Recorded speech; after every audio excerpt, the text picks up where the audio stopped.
Good afternoon, students.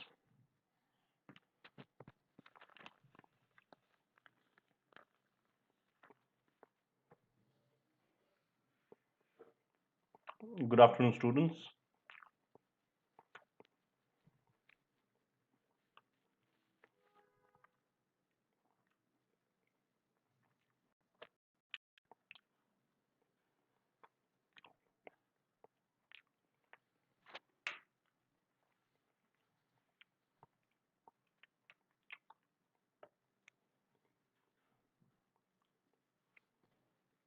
Yeah, good afternoon, students. I hope everyone is able to hear me.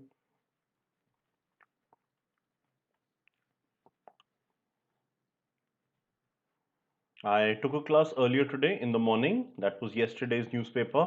Today I'm going to go completely live by analyzing today's newspaper itself. Good afternoon, students. Once again, I can't hear myself yet.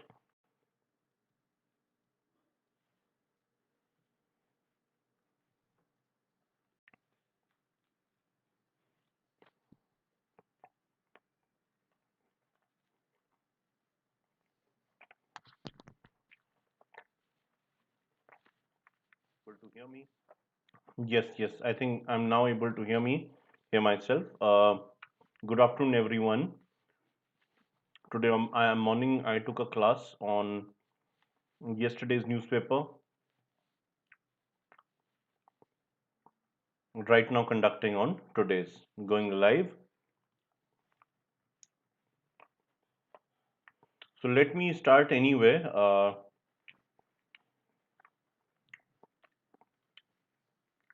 So welcome everybody to Unacademy, India's largest online learning platform. We are present all over different courses such as in management, engineering, medical, bank PO, UPSC, SSC, etc. Also in school, earlier today in the morning. Also in terms of school education. Today I'm going to go completely live by today I am morning. I took a class on. Yes, now I am able to hear myself. Perfect. So on that note, we can start straight away. Right now conducting on today, going live.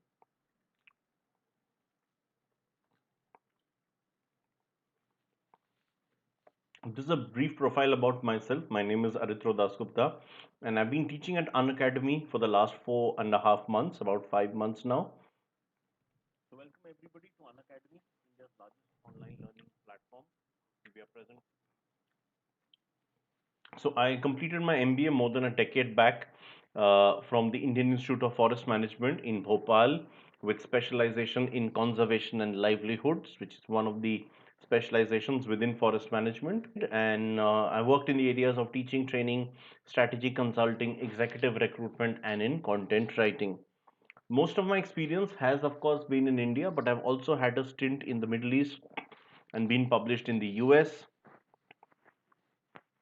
For the last 5.5 years, I have been involved with the coaching segment, and during this period, I have trained some of the rank holders from different national exams, such as for CAT, CLAT, and DU-JAT. These three exams in particular. That was, of course, on offline contact classes, but I'm sure online as well. I'll have good success this year, and of course, the onus of that lies on you guys because you are the main people.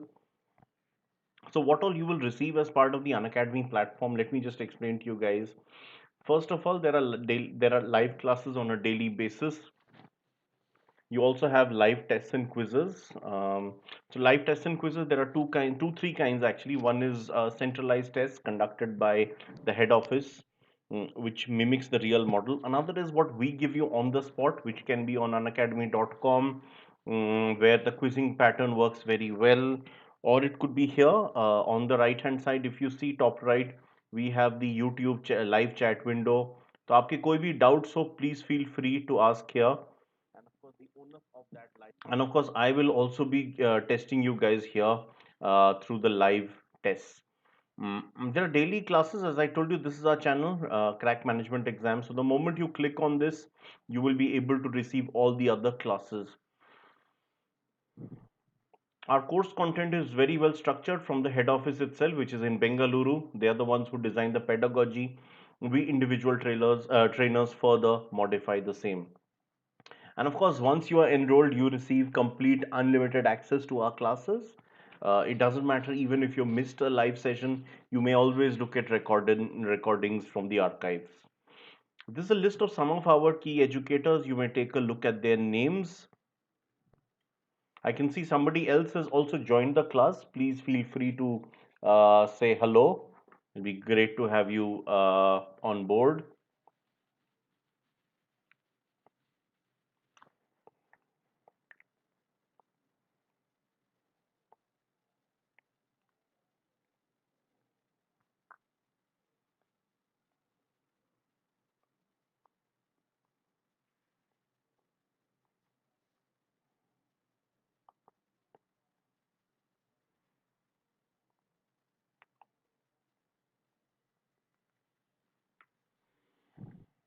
All right. I hope you've seen the names, their qualifications, their experience, and also their number of watch minutes and followers.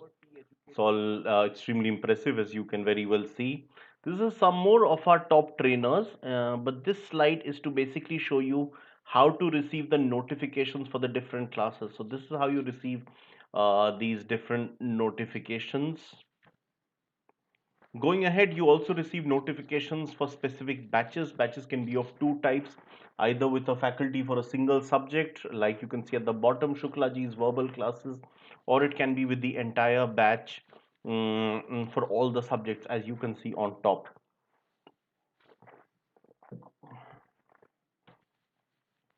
There is no language barrier at Unacademy. We always believe that language should be a communicator and not something to divide people, which is why we are present in 16 different languages.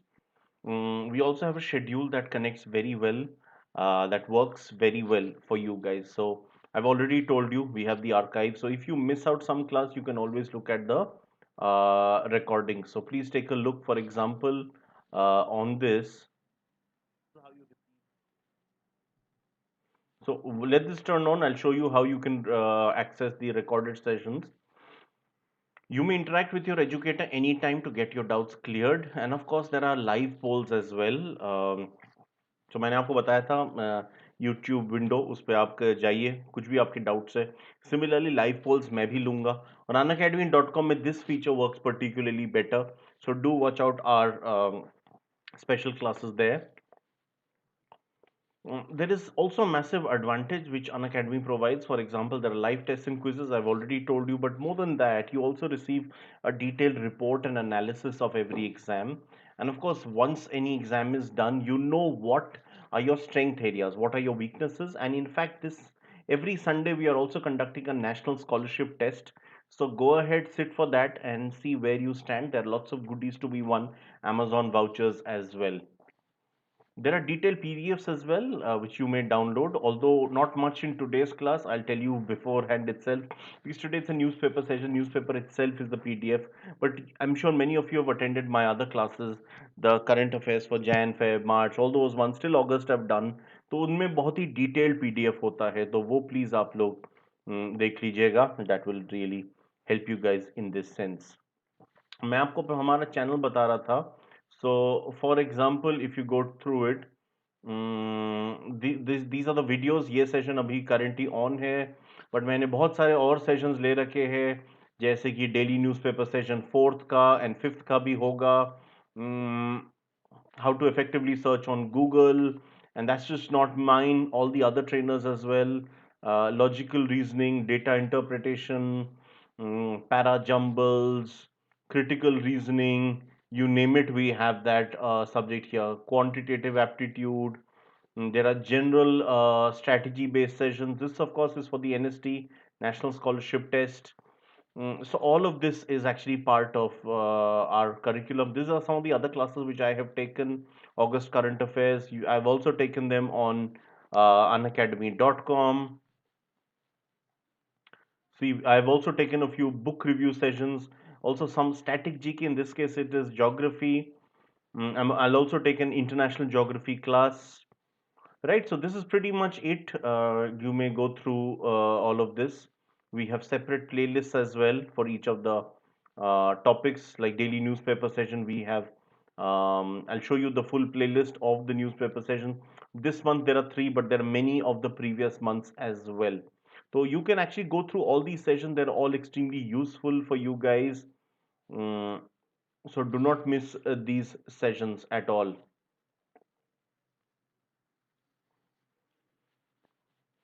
Right. This is probably the most important slide so far because here you decide your admission process, what kind of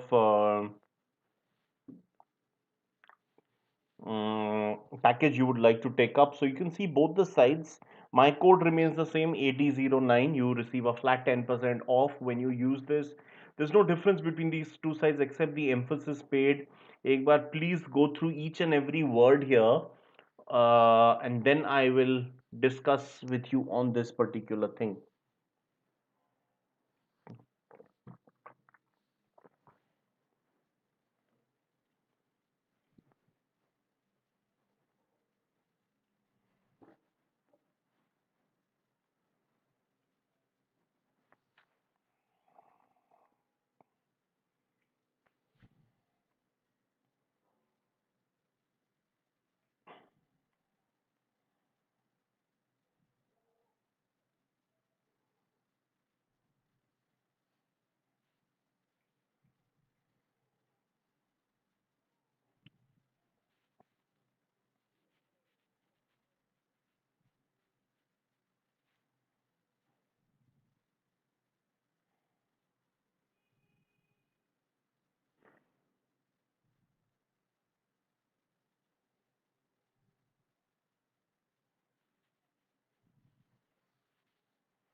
Right. I suppose you have gone through all of this, and now it is time to discuss on this.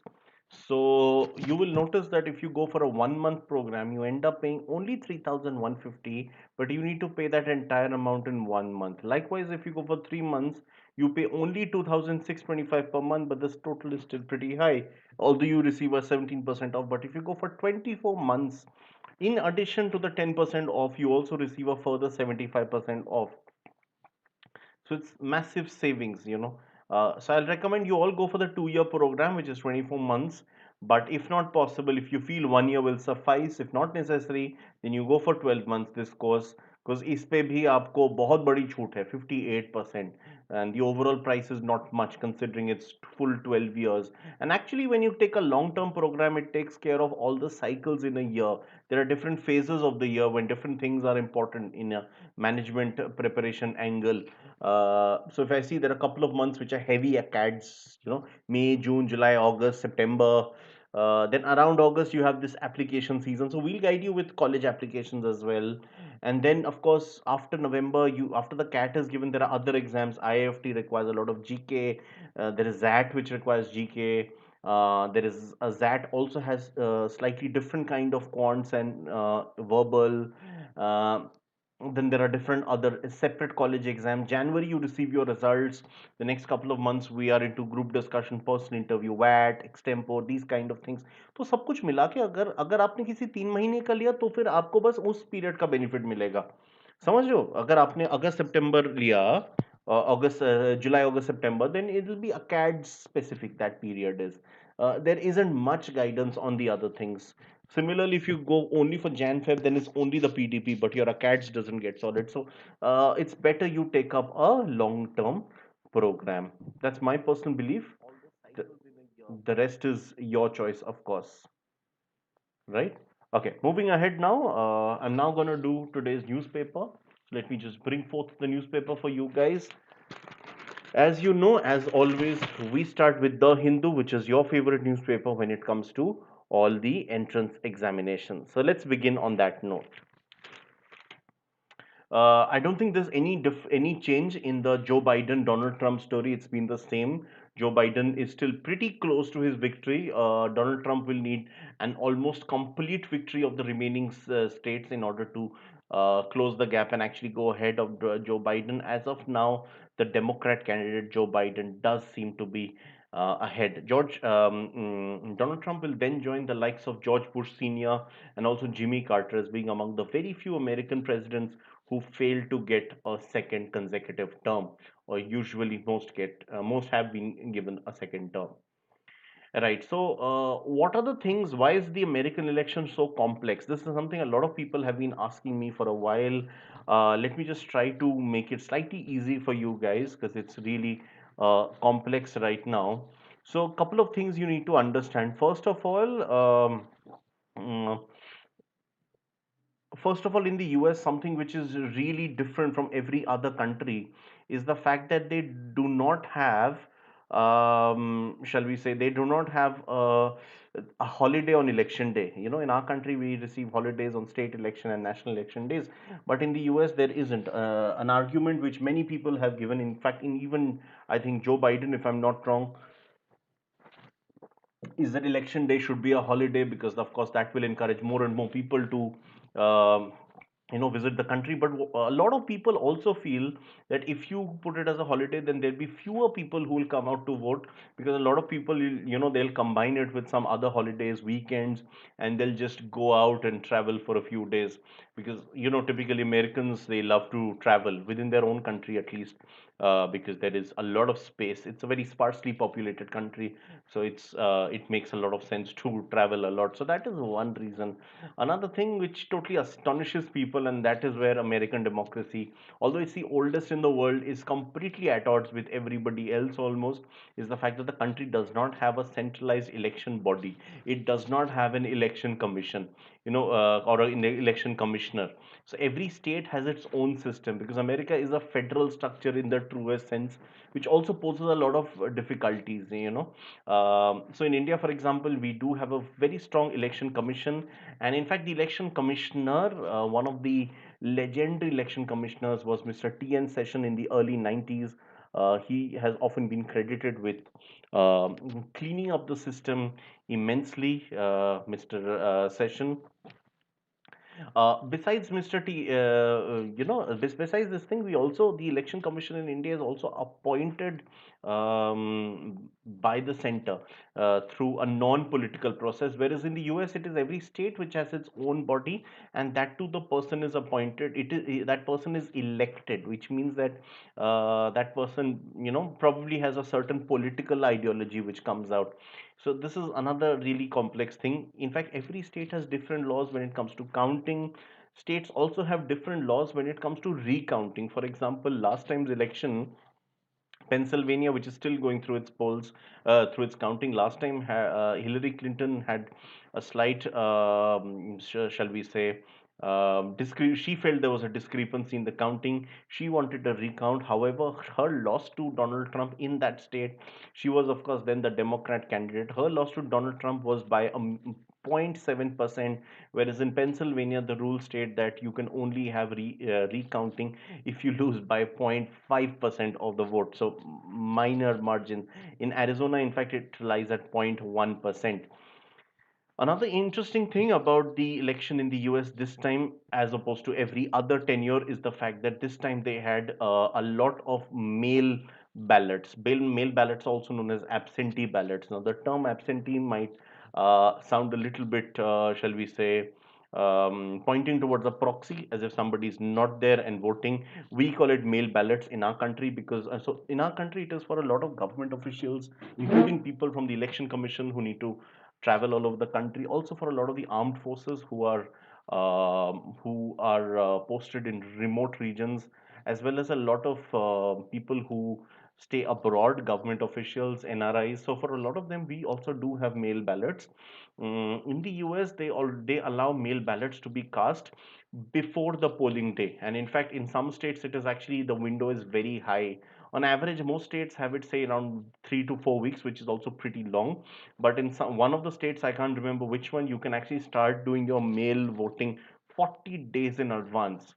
Now, the supporters of Donald Trump and the Trump's party, which is the Republicans, they are especially getting angry about these mail ballots. Now, what exactly is the mail ballot? Let us understand this first. I had promised you in today's morning class that I will try to make it easier for you guys on the US voting system, and indeed, I am trying my best this time to help you understand how exactly does the US system work.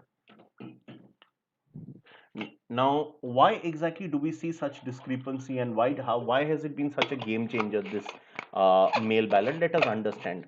Who are the kind of people who are likely to give the vote by mail ballots? One is obviously the kind of people I already mentioned in the Indian case: armed forces who are serving in remote regions, government officials working in different states of the country, not who are not working in their place of origin, so they don't have voter card from that particular area where they are serving. uh, Also government officials posted in other countries. This case is bigger than the previous one in the US, since they don't have a centralized election commission. So that is one group. But this year that number has risen by many times, thanks to the coronavirus pandemic, which meant that many people did not want to come out to vote.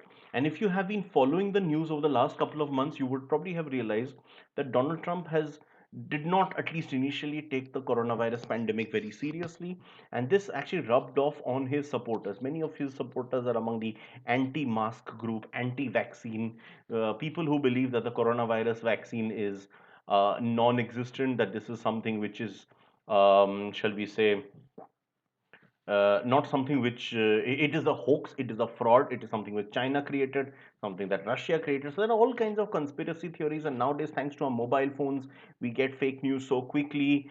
So that is why a lot of his supporters generally were among the anti-mask group, people who would not wear a mask, and these were the kind of people who would less want to do the mail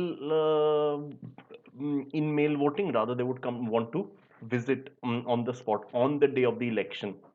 And the people who took coronavirus COVID-19 very seriously were mostly the most of the were Republican voters. In fact, there was a detailed study by one of the groups, and I think it was 538.com, I don't recall, but yes, there was a major study that was published, and that pretty much revealed that a majority of those who wanted to vote, from their homes, were people who were Democrat supporters of Joe Biden. And Donald Trump went to the extent of sort of right at the beginning itself, he said that the mail vote should not be trusted because there is a massive fraud going on, electoral fraud, which he termed. Um, so these are a couple of the things which took place. So what is happening in a lot of the states where Donald Trump was initially leading, once the mail voting started being counted, that number kept on rising and rising and rising. Almost a complete chunk of the absentee ballots cast have been in favor of Joe Biden. When I'm saying complete, it does not mean 100%, but does seem a massive wave out of that, which is why Donald Trump and his supporters are contesting the results right now, and they have filed a case with at the Supreme Court as well on this. Right, so there is more action to take place in this regard. The US is also there are also many students who are posted in other states. They are studying in other states, and most of the younger people, they tend to be liberals generally. If I look at the US map, and I think that is case in many of the countries, so they are generally voters of the Democrats rather than the Republicans. Another reason for the absentee ballots being predominantly in favor of the Democrats. There is something which was no, there was an electoral fraud which was going on for a long time in many states. So unlike in India, where we have a universal adult franchisee, in US every state has its own laws. In some of the states, for example, if you're convicted of a crime, even if you're under trial, you cannot vote. Right? These are peculiar rules in many states. So what happens is, in many cases, this is something which has been suggested. It is not something which can be proven, at least not by us. But it is that states go out of their way, the administrators go out of their way to actually put somebody, convict somebody, so that they cannot vote. And typically, people from certain communities which are likely to outvote, say, the party in power. And this is something that the Republicans have been accused of in many cases. And now the Republicans are saying the other. They are saying that the Democrats are doing this fraud by, this fraud of the mail vote. Anybody can go out and send, on the same person could have voted thousands of times, as per what Donald Trump is claiming. Right. Another thing which is unique about the US election is that in our country, we are encouraged to vote. The government comes to our homes. There are officers who come into the doorstep to register us for voting. That does not take place in the US. It is your prerogative to register yourself as a voter. Also in the US, besides your prerogative as a voter, there is also another um, uniqueness in the fact that there is also no single identity card which can be the one thing for you to vote, which is in our case we have the Aadhaar card, we have the voter ID card. In fact, almost any other document will suffice. That does not take place there either. So due to several of these factors, the the US election is actually unique, and that is why I'm telling you guys the Bihar election results will come out on the 10th, and that might actually come out before the US elections, because although Biden seems to be closer and closer, the gap is just not finalizing. Couple of states, Pennsylvania, Alaska, North Carolina, these are still doing their counting. Right. So we are pretty much done with this topic. Moving ahead. So I did tell you today morning that I will try to explain you the US election procedure. I think to some extent, at least I have tried. I hope you understood. If you understood, do explain me as well, because it's really complex. Anyway, the Prime Minister of India, Shri Narendra Modi, has assured people that all the sectors are looking up, and so the economy should improve shortly. He also underlined the national infrastructure pipeline, which is set to build a lot of affordable housing for many people, for the neo middle class. Something he also cited the example of the gift city in Gandhinagar. So there will be many more such places like the gift city in Gandhinagar. So we were just talking of US election, and I contrasted that with Bihar. So in the election in Bihar, by the way, Nitish Kumar, he is searching for a fourth consecutive term. He has been the CM for the best part of the last 15 years, barring a brief spell when when Jitan Ram Manjhi, now of the Hindustan Awam Morcha, was the chief minister. But for the best part of the last 15 years, he has been in charge. He has confirmed that this is going to be his last election. Um,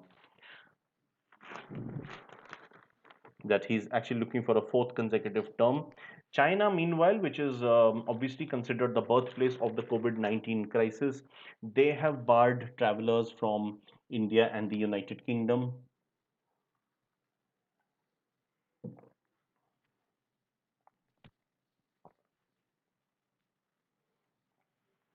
due to the rising COVID 19 cases and fatalities in both these countries. So, all flights from these two countries have now been debarred. The High Court of Delhi is extremely concerned that New Delhi could soon become the corona capital. That's the exact term which is given. So, in fact, the civic bodies have been asked to clear salaries of staff pending, because without that, people may not work, and that could be problem. A lot of the problems in Delhi, the COVID 19 is actually getting exacerbated by the fact that Delhi's air quality is getting worse and worse. So it was very poor a few days back, poor before that, but yesterday it reached the severe category, which means 450 on the AQI, which is absolutely alarming a situation. The farmers' protests, which have been taken place for a while regarding the three new farm laws which have been passed in Parliament, they for a while they seem to be ebbing away, but now they are back with a bang. In fact, there have been roadblocks in 18 different states of India. There is going to be a Delhi Chalo protest on November 26 and 27 by the farmers. Maximum.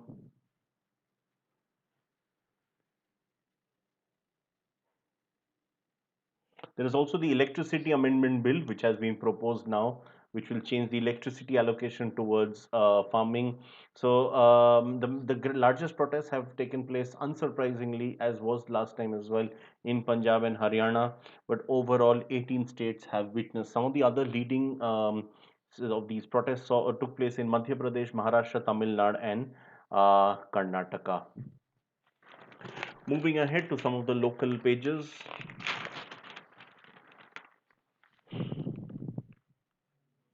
The government of Delhi has also joined the chorus with several other states in banning crackers. The NGT, which is the National Green Tribunal, has also reserved its order on cracker ban. They had banned the use of crackers in Delhi, which was then followed up with a plea to have a couple of hours where you can probably do it, but the NGT has not accepted those. It has kept its reservation on the cracker ban. In nearby Gurugram, which is part of the NCR region, crackers will be allowed only for 2 hours this Diwali, and that too only at eight places which have been designated as community for community celebration. This has been confirmed by the district magistrate. Um, so all the places they have been named under this thing.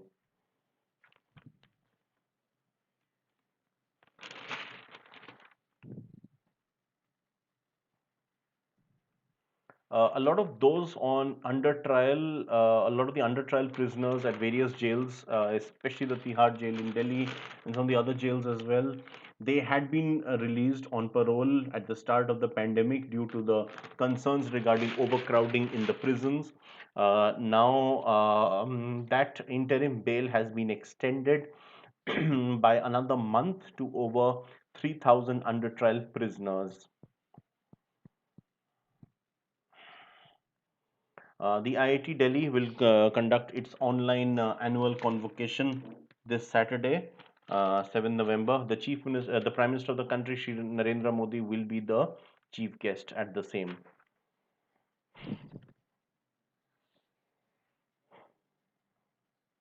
The Deputy Chief Minister of Delhi, Shri Manish Sisodia from the Aam Aadmi Party, he also holds the education portfolio in the government.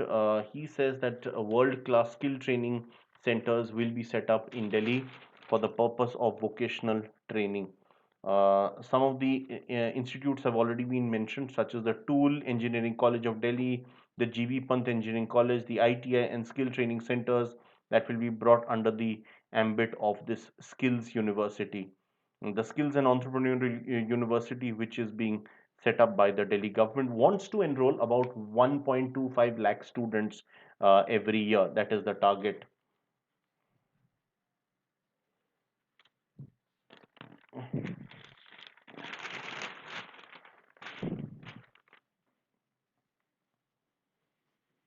Mm, there is in the state of Assam a claim by one of the ministers, the forest minister, Shri Parimal Suklabedya, who says that the state of Mizoram, with which Assam is having a border dispute, they have occupied around 1.5 kilometers of agricultural land, and the idea is that this land is being obviously used for agriculture. Assam says we support Mizoram's agricultural growth, but not at our cost. This is illegally held. This is actually in the Kachar district, which is one of the three Barak Valley districts bordering Mizoram. Barak is a river which is a tributary of the Brahmaputra. So this minister, Shri Sukla Baidia, is actually an MLA, BJP MLA from the Dholai Assembly, which is in the Kachar constituency itself. Mizoram, on the other hand, cautions that it is Assam which is, infiltrated apparently within Mizo territory. So there is a lot of chaos going on there regarding this thing. I told you there will be council polls in Jammu and Kashmir. Today morning itself, from yesterday's paper, I read out to you. So that it will take place, although there is a lot of discomfort among several parties, the ones which are the signatories to the Gupkar alliance, which is for the parties which want to revive the Article 370 and special status for Jammu and Kashmir. They feel that this is regarding they are not really comfortable with these elections. So this will need to be probably debated a bit. I can see pictures from Maharashtra in Kolhapur and Pune. Farmers' agitations regarding the new farm laws and the bills as well. This new electricity bill, which I mentioned.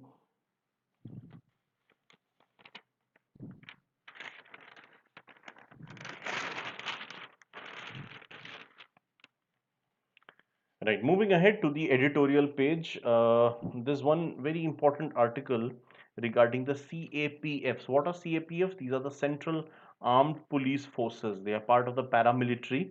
And this article has been written by Mr. MP Nathaniel, who is a retired Inspector General of Police at the CRPF, which is the Central Reserve Police Force.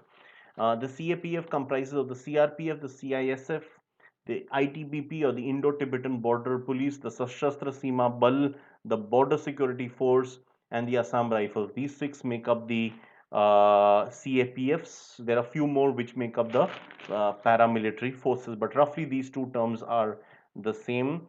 So he's speaking about how the CRPF and generally the CAPFs have played such a massive role in this country, and their crucial expertise should be further taken in.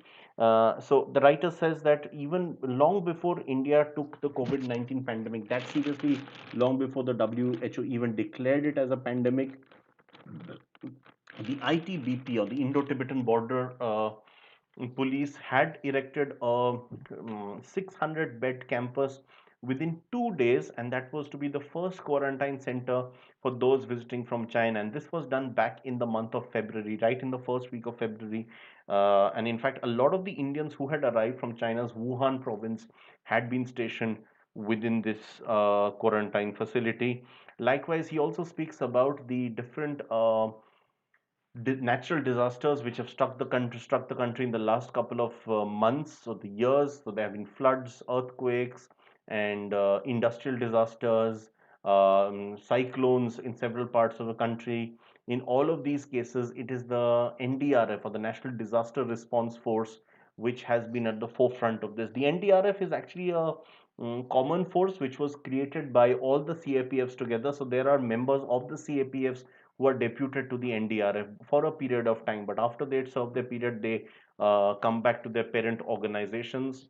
So basically, the NDRF, which is extremely well trained, the members, but they tend to lose out on their personnel. Although the good thing is, because of their attachment with these six bodies, they also have a massive reserve of people. In any case, they lose out of the number of people because more people are needed.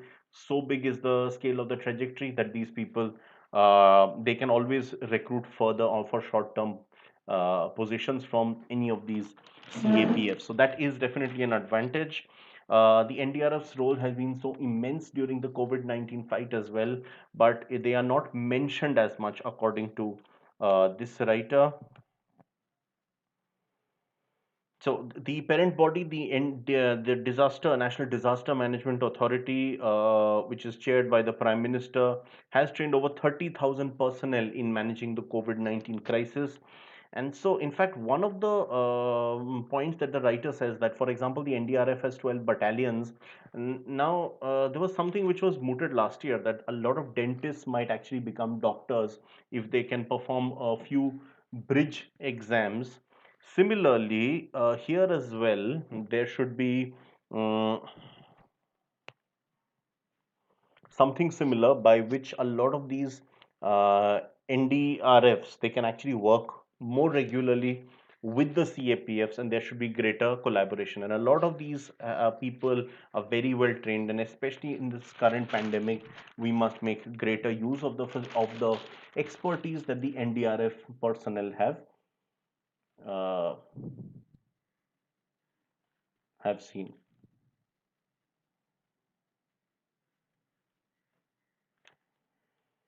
Right. There's also an article called Political Takeaways from the Bihar Campaign, written by Ms. Seema Chishti, who's a New Delhi based journalist. She's spoken about how Bihar has been the epicenter of so many political movements, beginning with Mahatma Gandhi's first major political agitation, the Champaner movement against the forcible cultivation of indigo crop by the British, and then also speaking about the 1970s when there was a student movement which emerged in Gujarat, but it actually took full shape in Bihar, which went on to sort of topple a really strong central government back then. Um, she speaks about how there are different ways in which different leaders have taken on this, shall we say, this election and how for India the economy has been an opportunity lost. We were among the fastest growing economies last several months, last couple of quarters. We've really gone back. Economy is really struggling.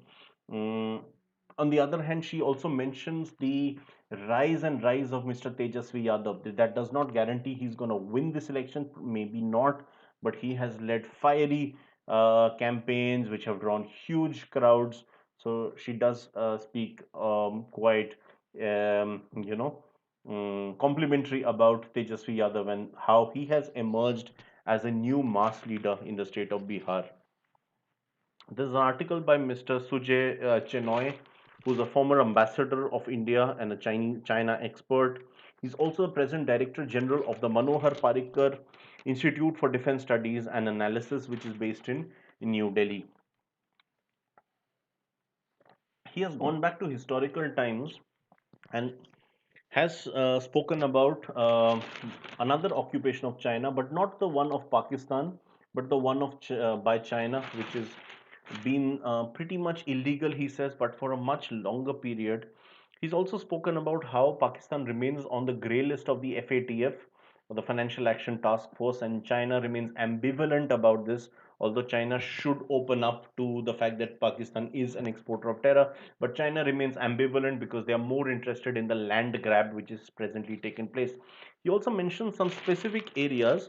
For example, there's a Shaksgam tract in Kashmir's Karakoram belt. I'll just connect the charger. Give me a moment.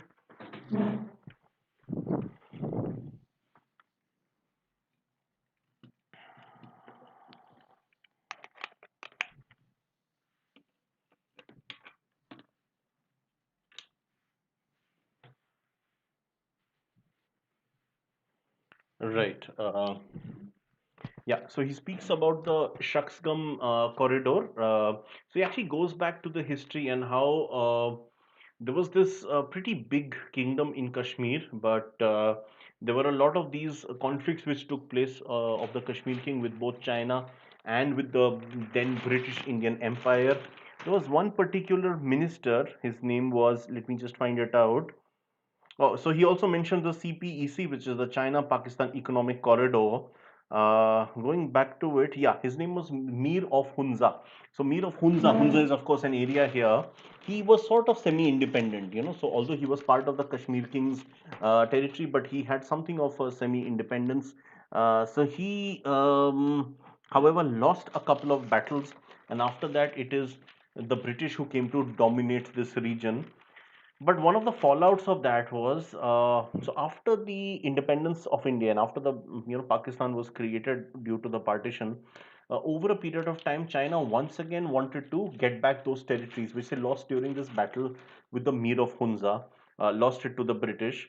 So Pakistan at that time was on the verge of protesting. That was in 1959. Pakistan and China came close to blows, not too close, but yeah, there was a slight chance. Pakistan, however, relented because they saw an opportunity in weakening Indo-Chinese relations. So Pakistan stayed quiet, and after the China Sino-Indian War in the early 60s, Pakistan actually ceded this Shaksgam territory. So this is something which has long been forgotten. This year, we just a few days back we saw the anniversary, the 70th, I think, or 71st anniversary of the instrument of accession of Kashmir, but that we are not seeing any mention of this Shaksgam Valley. China seems quite happy with this, because they also say that Hunza, has been a vassal of the King dynasty since 1762. So that way, this very much is part of Chinese territory. So this has been a blatant, shall we say, blatantly going against the relations, and China should think over this thing. And that is something China just does not have any locus standi on the Ladakh region right now, completely illegal. This is an article. It's actually a debate on whether recent indicators hint at a real economic revival.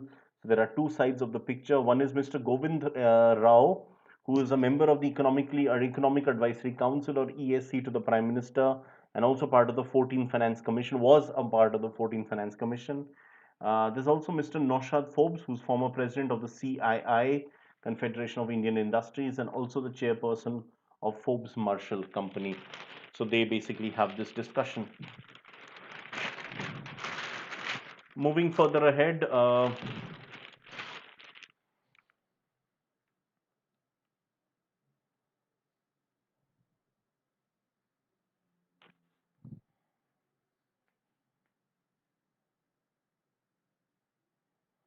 the Chief Minister of Kerala, Sri Pinarayi Vijayan, has outlined how growing laxity can raise the positivity level once again for the COVID-19.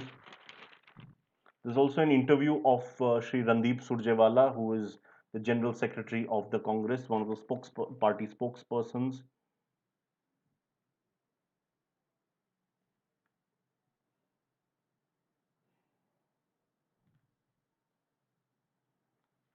Right. There is also this preview of the final phase.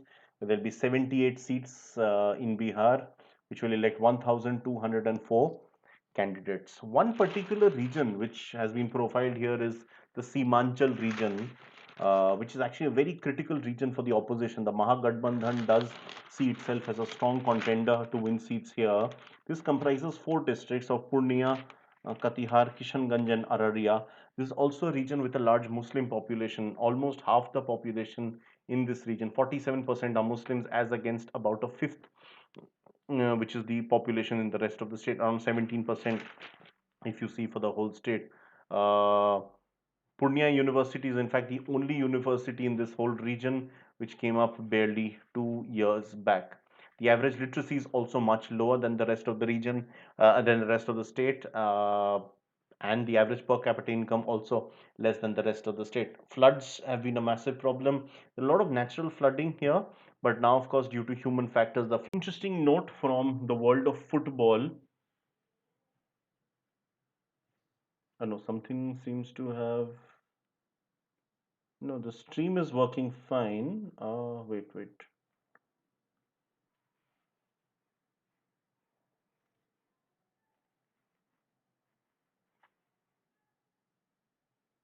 Something seems not to be working quite well.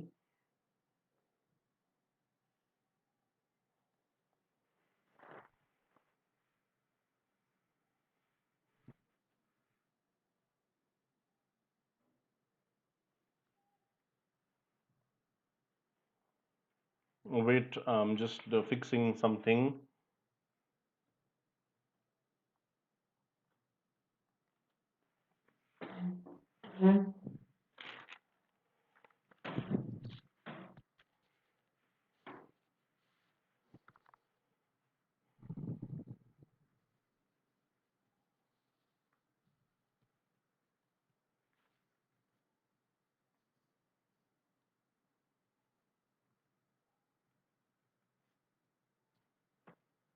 Yes, I think it is working now. Let me just hear myself. Hello. Are you? I'm just fixing something. Are you all able to hear me? Yeah, I think I am able to hear myself. I'll keep this on the speaker so that I can hear myself. Anyway, in the meanwhile, there's some news from the world of football. So yesterday, of course, was another night of extremely exciting football. The UEFA Champions League matches were on, and two of the giants of the world of European football, they slumped to defeats. I'm talking of Manchester United. Yes, I can hear my voice absolute clear now. Yeah, so अभी तो पूरा सुन पा रहा हूँ, so कोई confusion नहीं है. Anyway, moving back to it. Manchester United and PSG, Paris Saint-Germain, they're both in the same group. In fact, United defeated PSG 3-0 a couple of weeks back, but now United itself lost. A shock defeat. But before that, let me cover some of the other results. Now, starting chronologically, so moving from Group E, Chelsea defeated Rennes 2-0. One goal by Tammy Abraham, the English striker, who made his debut a few years back, but last season he really came into his own. Was the top scorer in the English Premier League for a while. Got a place in the England national side, and last year was actually a very good league for young English strikers. Danny Ings, Dominic Calvert-Lewin, This year, Harry Kane seems to be playing better than ever. And of course, we do. Marcus Rashford scored a Champions League hat trick. So England does seem to be full of a lot of quality strikers right now. Talking of central strikers, I mean, you could also add Raheem Sterling and Callum Hudson-Odoi or Jadon Sancho, but they're not out and out strikers. I think you got my point. So Tammy Abraham, there was this year there was a lot of fear, because Chelsea last year had a transfer ban, so they couldn't sign players, expensive players. In fact, they lost Eden Hazard, but this year they had no such compunction. In fact, they went out and bought a lot of players, star signings like Kai Havertz, Timo Werner, Hakim Ziyech, Ben Chilwell, Thiago Silva, Malang Sarr. So there was a fear that maybe these youngsters who came up last season might not be given chance. But Frank Lampard, to be fair, has kept his faith among the youngsters, and Tammy Abraham did score last night against Rennes in the Champions League. In fact, Chelsea's goalkeeper is a former Rennes player. He was probably one of the biggest reasons why Rennes qualified all the way, Edouard Mendy. And since he's arrived, Chelsea has been keeping clean sheets galore, and this is in stark contrast to when Kepa was the goalkeeper. Much more expensive Kepa, but he was making mistakes all over. Timo Werner, by the way, I just mentioned his name as one of those star signings. He has not disappointed either.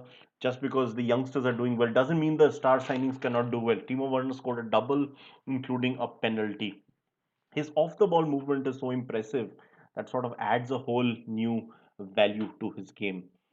Kai Havertz, also a name I mentioned. By the way, he is not well. He has been diagnosed positive for COVID-19. So hopefully a speedy recovery to him. In the same group, Spanish giants, six times winners of the Europa League in the last 15 years. So they've actually got more European trophies, I think, than any other club during this period. They have defeated Russian club Krasnodar 3-2. One of the goals being scored by Ivan Rakitic of the former um, Barcelona midfielder, Croatian midfielder, who used to play for Sevilla earlier when Sevilla earlier won the Europa League in 2014. He moved to Barcelona, spent 6 years. Now he's back to his original club, the Croatian midfielder. Moving on to Group F, one of the most exciting groups. FC Bruges, champions from Belgium, have got a good few good players like the centre back Zinho van Huysden, also the goalkeeper Simon Mignolet, formerly of Liverpool and Sunderland. They lost 3-0 at home to Borussia Dortmund, for whom, again, no surprise, one of the most prolific young strikers in the European football now, the Norwegian Elding Brute Haaland, scoring a double. The other goal being scored by Belgian playmaker Thorgan Hazard, the younger brother of Eden Hazard, but now he's really come into his own in the last couple of seasons. He's playing exceptionally well for Dortmund. He had an injury at the start of this season, but now he's back to full fitness. Zenit St. Petersburg, the Russians, they drew with SS Lazio, for whom Felipe Casido, Ecuadorian striker, did score the only goal. In Group G, Barcelona, thanks to a goal by Lionel Messi, it was a penalty, and also goal by a veteran centre back Gerard Piqué, defeated Dinamo Kiev 2-1, narrow victory. While Ferencvaros, the Hungarian club, back in the Champions League. I mean, they used to be giants of European football at one time, 1950s. So that's a long time back. They haven't been in the Champions League as far as I can recall. They're in it this year, losing 4-1 though at home to Juventus. Cristiano Ronaldo played for Juventus, but he didn't score. Who were the goal scorers? Alvaro Morata, the Spanish striker, back at Juventus. He used to be at Juventus for a couple of years. Now he's back on loan from Atletico Madrid. He scored a double, and the Argentinian striker Paulo Dybala scored another goal. There was also an own goal. And finally, in the group of death, Group H, RB Leipzig, the former club of Timo Werner, they finished second last year in the Bundesliga, a third, I think. They defeated Paris Saint-Germain 2-1. Uh, Angel Di Maria, the Argentinian winger, a former Manchester United player, former Real Madrid player, he scored the only goal for PSG. But for Leipzig, it is the French winger Christopher Nkunku and the Swedish playmaker Emil Forsberg who scored the goals. In fact, Forsberg's goal was a penalty kick. And lastly, the biggest upset, Manchester United, the world's biggest football club. Anthony Martial did score a goal for United, but not enough as they lost 2-1 to Istanbul Basaksehir. Istanbul Basaksehir, for the first time ever, Basaksehir. I'm not sure if I got the pronunciation right. For the first time ever playing in the Champions League, the champions of Turkey, and this club is connected to the president Recep Tayyip Erdogan. There are links between Erdogan and Basaksehir. I'm not really sure what kind of links, but there are. So yeah, they defeated United 2-1 at home. Right, that was pretty much the wrap up of football. Rafael Nadal, the legendary tennis player, recently played his 1000th tennis match. So, European football is done, but there's one story from Indian football which I want to discuss. Uh, India captain Sunil Chhetri, he's welcomed the fact that East Bengal and Mohan Bagan are both part of this thing of the, shall we say, he's 36 years old himself. He says that their presence will definitely add great value to the Indian Super League this year. So I'm pretty much done with the newspaper with this of today. But there are, so yeah, they right. So this is my code. You know the drill. Like, share, comment, and subscribe to the sessions. Was wonderful having you guys here. Tomorrow, most likely, I will schedule one class. Same goes for Sunday. But till then, I'll just keep this session open for a couple of minutes in case you guys have any doubts, any queries, any questions.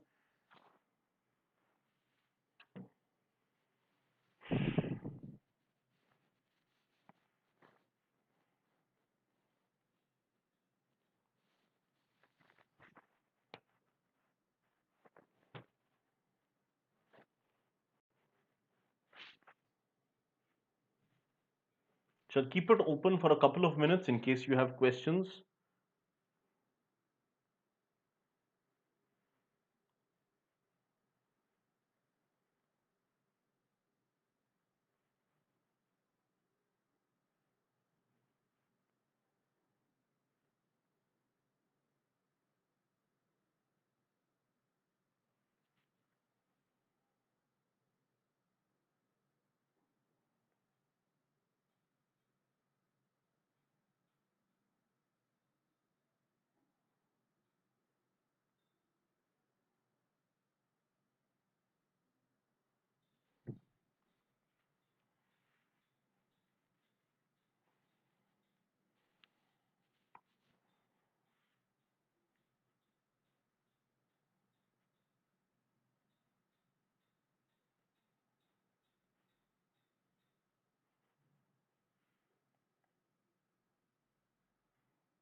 Tomorrow I'll discuss with you the Europa League results because Europa League matches were also held last night.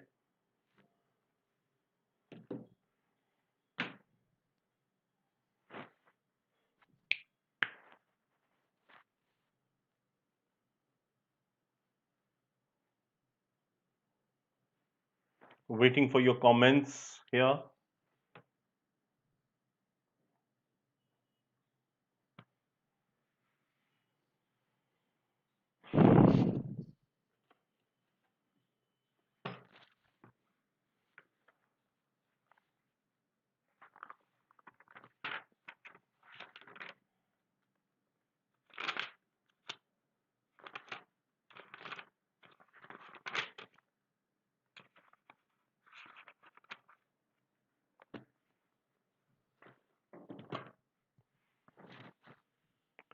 Right. I think then we can wrap it up. Thank you so much, guys. Wonderful interacting with you all. See you very soon for the next class. Thank you.